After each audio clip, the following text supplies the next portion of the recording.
부활절을 앞두고 고린도전서 15장을 볼 수 있으면 대단한 특권이요, 감사의 이유라고 말씀을 드렸습니다.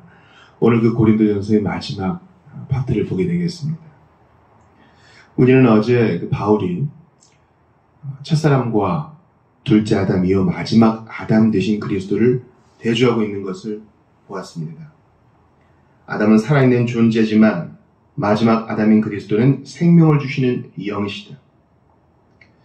첫째 아담은 땅에서 나서 흙에 속한 사람이지만 둘째 아담 그리스도는 하늘에서 오셔서 부활의 첫 열매가 되셨다.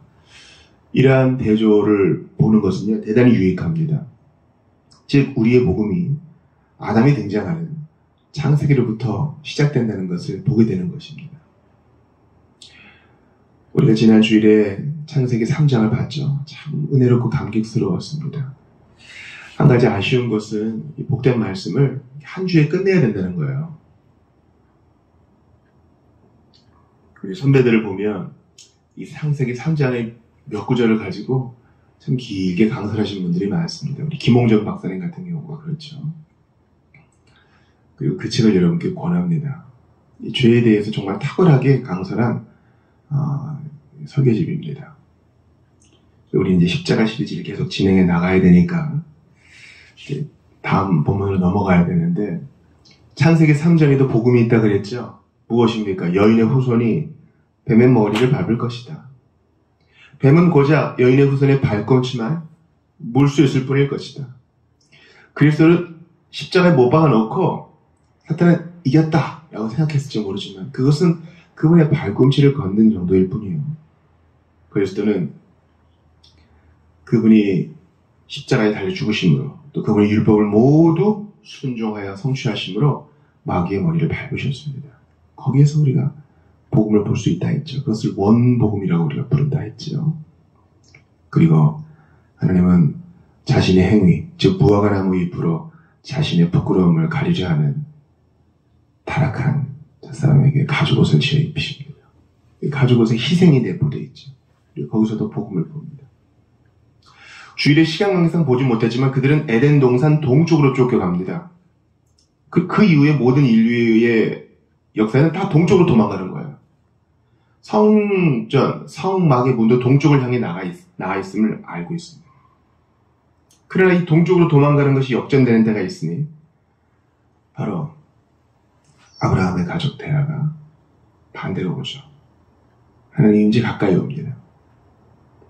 약속의 땅으로 오는 것입니다.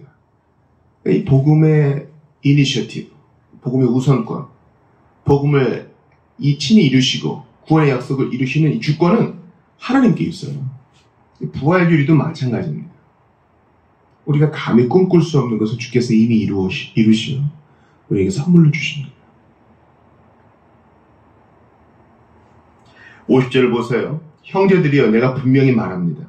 살과 피로 이루어진 몸은, 즉 혈육은 하나님의 나라를 상속받을 수 없고 썩어질 몸으로는 썩지 않을 것을 상속받을 수 없습니다. 이건 당연한 진리죠.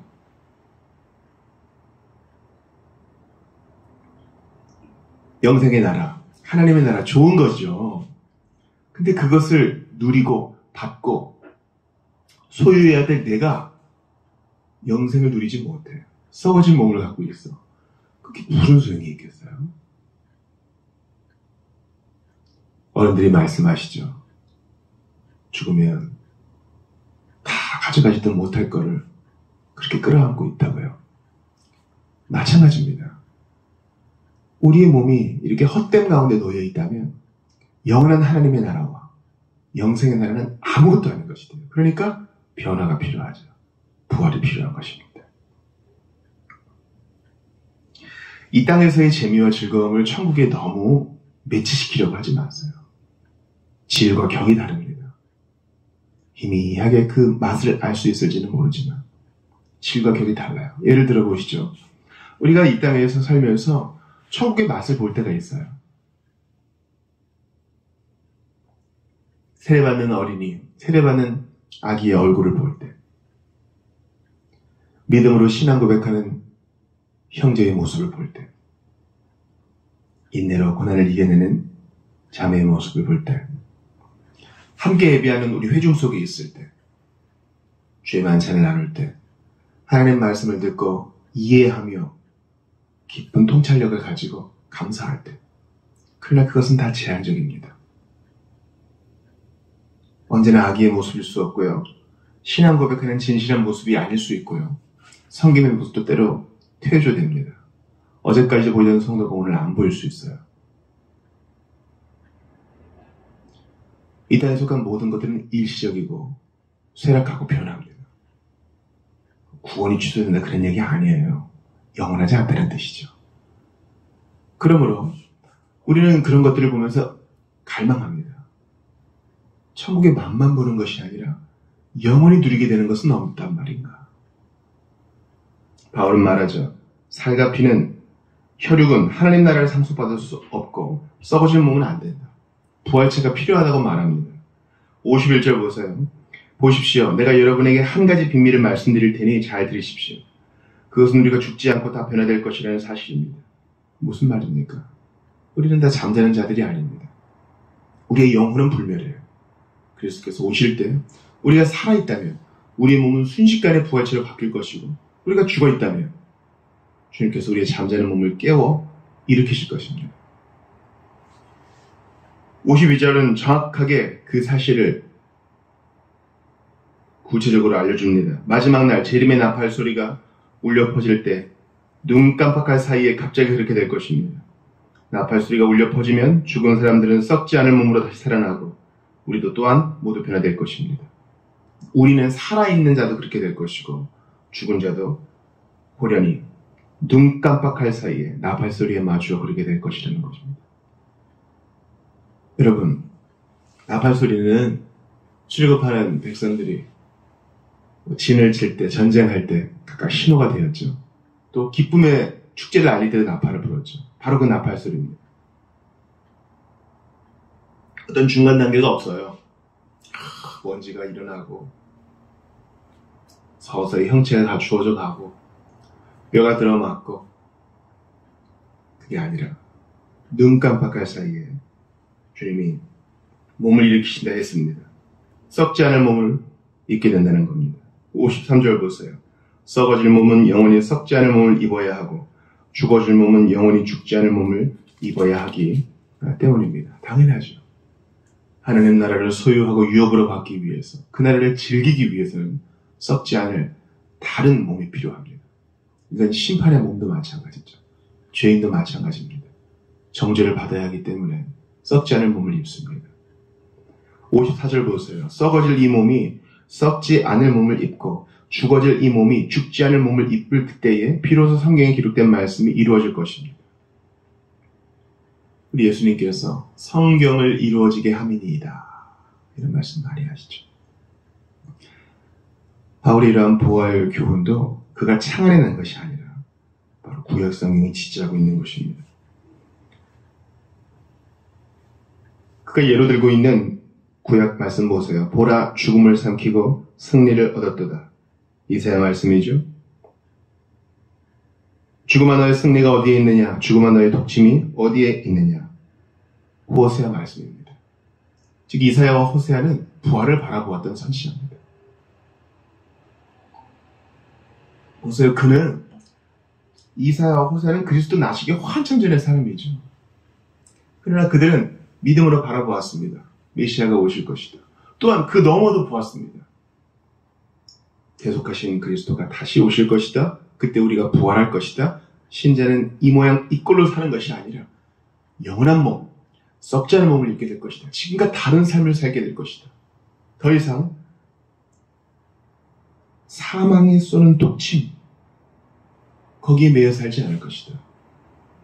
잠깐 이기는 것처럼 보이는 사망, 더 이상 없을 것이다. 죽음은 삼키어질 것이다. 생명이 득세하며 모든 신자에게 영향을 미칠 것이다. 주어질 것이다. 그러므로 우리 구약성경을 볼 때에 오실 그리스도가 구약성경에 기록되어 있지, 이 정도가 아니라 세상의 끝날의 일들이 구약에 기록되어 있지. 또한 그 끝날에 있을 영원한 부활, 썩지 않은 몸을 입게 될 것이 구약성경에 기록되어 있지. 그것을 봐야 돼요. 놀랍죠. 성경 전체가 다 구속사를 함축하고 있어요. 담고 있습니다. 어떤 교훈적인 의무뿐만 아니라 앞날을 예비하고 있는 거예요. 이사야와 호세아를 볼 때 여러분 그런 생각을 하십니까? 죽음의 독침은 죄요, 죄의 권세는 율법이라고 56절은 말합니다. 그러나 부활한 몸은 더 이상 죄를 짓고 싶어도 짓지 못하는 몸이 되었습니다.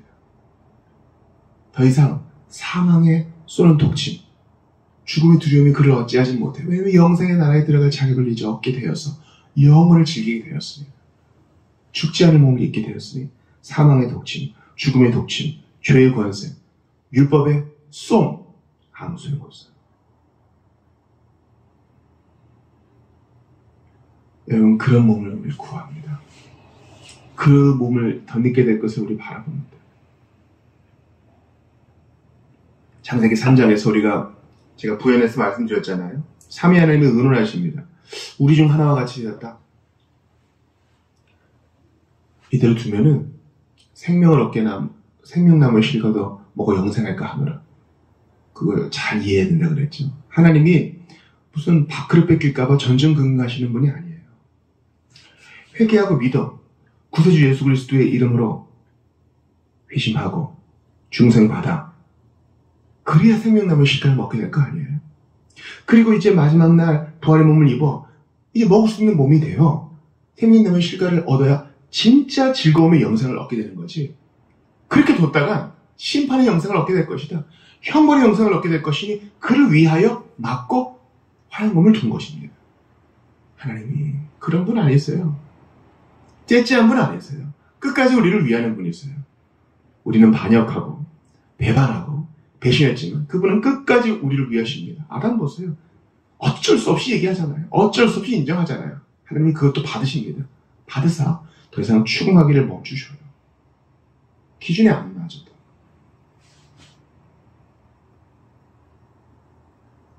(57절) 보세요. 그러나 여러분은 하나님께 감사드리십시오. 그분은 우리 주 예수 그리스도를 통하여 우리에게 승리를 주십니다. 이 통하여에 얼마나 큰 의미가 있어요. 예수 그리스도를 통하여 사망이 정복되었다. 예수 그리스도를 통하여 율법의 요구가 모두 이루어졌다. 예수 그리스도를 통하여 우리가 구원을 받게 되었다. 예수 그리스도를 통하여 우리가 부활의 몸을 꿈꾸게 되었다. 예수 그리스도를 통하여 우리가 영광의 교제의 맛을 보고 천국을 사모하게 되었다. 얼마나 놀랍습니까?